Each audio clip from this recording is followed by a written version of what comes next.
আসসালামু আলাইকুম। আমি আজকে আলু আর কাঁকরোল দিয়ে ভাজি করব। তার জন্য কাঁচা মরিচ আর পেঁয়াজ দিলাম। এখন আলু পেঁয়াজ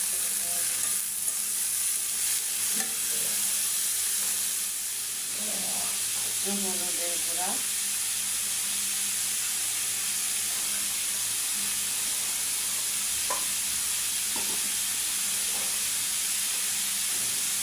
লবণ দিব,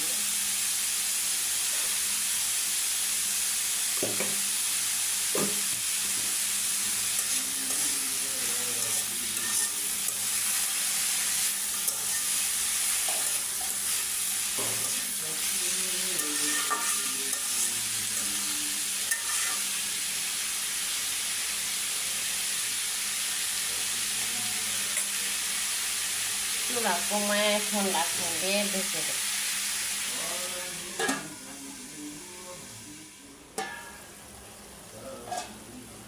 এই যে আমি ফিরে আসলাম ভাজি, অল্প একটু পানি উঠছে।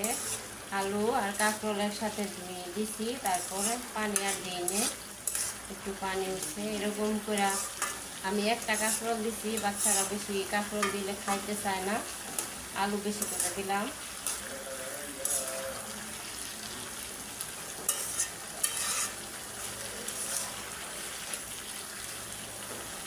এই যে দেখেন আমার ভাজি কালার কত সুন্দর আছে।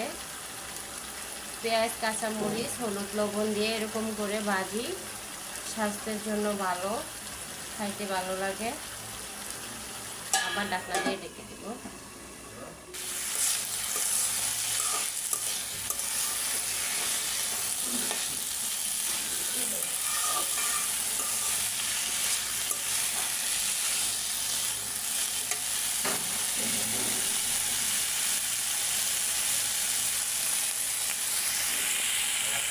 আল্লাহ হাফেজ।